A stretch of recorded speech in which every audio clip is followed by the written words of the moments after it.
ਬਿਸਮਿਲ੍ਲਾਹਿਰਰਹਿਮਾਨਿਰਰਹੀਮ। अस्सलाम वालेकुम नाज़रीन, उम्मीद है कि सारे तुसी खैर नाल होवोगे। हालिया दिन अज तुसी वेखिया होना वे कि भारत ने पाकिस्तान दे उत्ते एक बेबुनियाद इल्जाम ला के पाकिस्तान दे उत्ते हमला कर दिता ते ओदे जवाब पाकिस्तान ने भी इंडिया दा भरपूर ओनू जवाब दिता ओदा।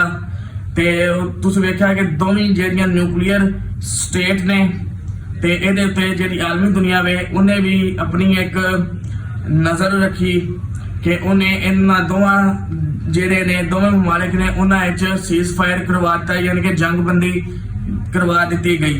ते ओदे कुछ घंटे बाद ही इंडिया ने ओदी सीज़ फायर दी खुल के खिलाफ वर्जी कर दी।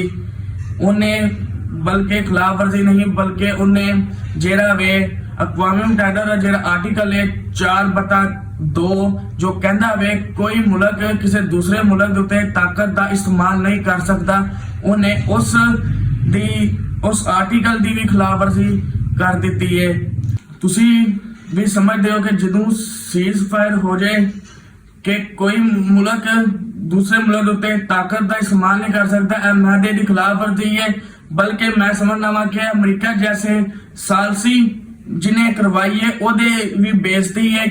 ਇਹਦੇ ਨਾਲ ਜਿਹੜੀਆਂ ਤਿੰਨ ਚੀਜ਼ਾਂ ਵਾਜ਼ੇ ਹੋ ਗਏ ਨੇ। ਇੱਕ ਤੇ ਭਾਰਤ ਜਿਹੜਾ ਵੇ ਅਮਨ ਮੁਆਹਦੇ ਨੂੰ ਸੰਜੀਦਾ ਨਹੀਂ ਲੈਂਦਾ। ਭਾਰਤ ਜਿਹੜਾ ਵੇ ਕੌਨਫਲਿਕਟ ਮੈਨੇਜਮੈਂਟ ਦੀ ਬਜਾਏ ਕੌਨਫਲਿਕਟ ਐਸੋਲੇਸ਼ਨ ਦੇ ਉੱਤੇ ਜ਼ਿਆਦਾ ਯਕੀਨ ਰੱਖਦਾ ਵੇ।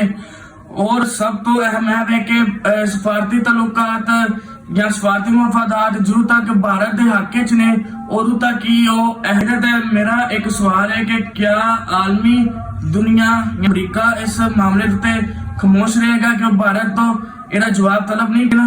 अमन सिर्फ लफ्जां नाल नहीं बल्कि ਇਹਦੇ साफ नीयत भी होनी चाहिए, दिलों भी बंदे नूं साफ होना चाहिए। ਤੁਹਾਡੀ ਇਹਦੇ ਬਾਰੇ ਚ ਕੀ ਰਾਏ ਹੈ? ਆਪਣੀ ਰਾਏ ਜ਼ਰੂਰ ਪੇਸ਼ ਕਰੋ।